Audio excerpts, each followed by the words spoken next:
Hello, this is the Jurassic expert here, back with another video. Today I am reviewing the dual attack Pteranodon. So first of all, let's get into the paint. The paint actually looks quite nice. They did nicely kind of blend in the yellow into this brown, and they did paint the tongue and all the little teeth. They did paint the wings, the top of the wings, but they did not paint the bottom of the wings, keeping up with the pattern here, with their other Pteranodon figures. But they did kind of paint a little bit of the veins in the wings. Would they be veins? So, yeah. And they did paint the eye, they did nicely paint it. And yeah, going into the articulation, there is pretty much very little articulation just in the wings. They're kind of on a swivel joint, so they can pretty much bend that far, and they could bend that far. Very good if you're wanting to like have different kind of flying positions. Mainly what you'd want to do is kind of get it to about there, so it kind of looks like it might be dive bombing or something. But yeah, sculpt wise, I do like this sculpt. I kind of prefer it a little bit more over the original two. It looks a lot cleaner. And I do kind of like the shape of this crust that they got here. And yeah, they did get all the texturing in the wings and all that.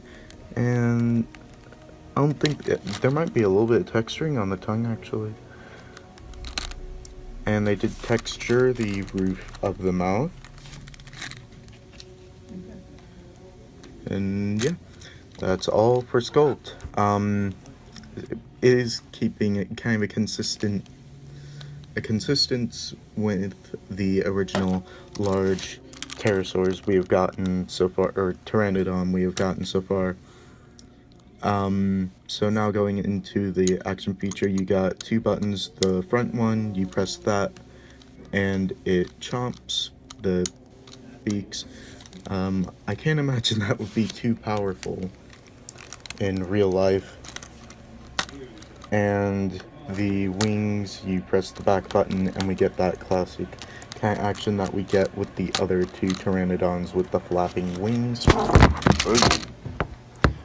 Sorry, camera fell over there. I might actually keep that in just for laughs. Let me see. There we go. Okay, we're back. I might just keep that in for laughs. It probably looks very unprofessional, but it just shows that I'm human.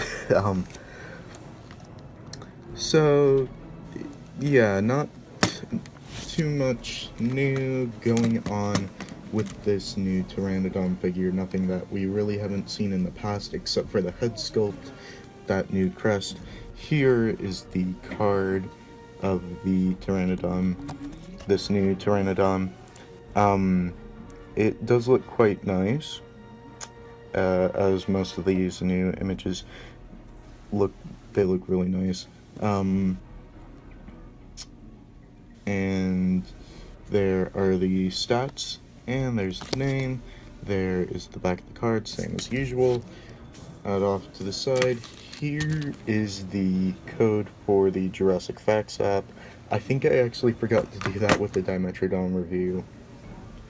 But, I mean, at least I included the code card to, like, check inventory. And speaking of that, here is the dual attack Pteranodons little code, just to ask if the employee, if they have any in the back, if they are not on the main floor.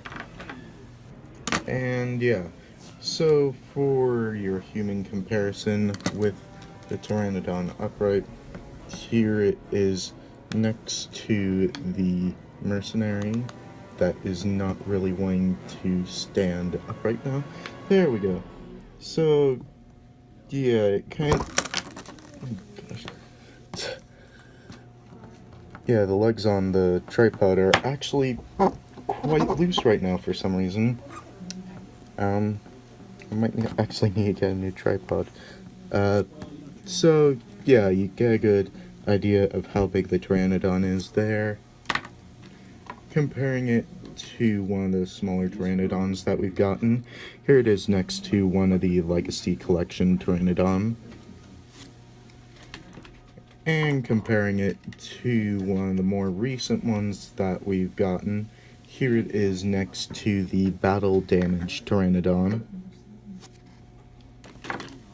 And just for comparison's sake with the original larger Pteranodons, here it is next to the original Pteranodon, the Roarvor's Pteranodon. The only difference between these two is that this one can chomp its beak, doesn't make sound, this one flaps its wings, makes sounds. And there is actually a different sculpt in the head, where you can see that the crest here, will probably be easier if I just have them like that, the crest here is just straight, whereas this one does have a little bit of a curve, and I do like that there's kind of more depth into like having that curve in it. I think this one might actually be a little bit more accurate to the Pteranodon, because it would be growing the crest out as it grew, and it probably would curve. So that one off to the side. Here is the latest large Pteranodon that we got before this new Pteranodon. Again, same kind of situation here, exactly the same size, and yeah. So, that is all for this review. I couldn't really find, I do like this figure, I am glad that I was able to find it. Make sure to go check out that video where I do find this at a Walmart, along with the Dimetrodon. And, as always, oh, one thing I forgot to mention with paint, though, is they did not paint the claws. They did not paint the claws, and I forgot to complain about the mouth being open all the time. It's to be closed, towel, fix that for the June stuff. So, yeah, now I can end. So, overall, this is a good figure. It does look really nice next to all the other Pteranodon. If you have like a nice little display with the ACU helicopter and all that, it looks really cool. So yeah, as always, make sure to like, comment, and subscribe, and hit the notification bell to get notified whenever I put up new videos like this one. And, as always, dinosaurs might be older than you, but you are never too old for dinosaurs. Bye-bye.